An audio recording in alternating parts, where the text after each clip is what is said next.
আন্তরিক প্রীতি ও শুভেচ্ছা।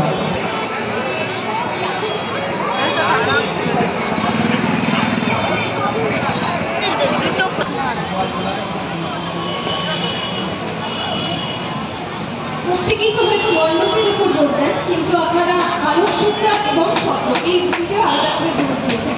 তো এটা নিয়ে কি আপনারা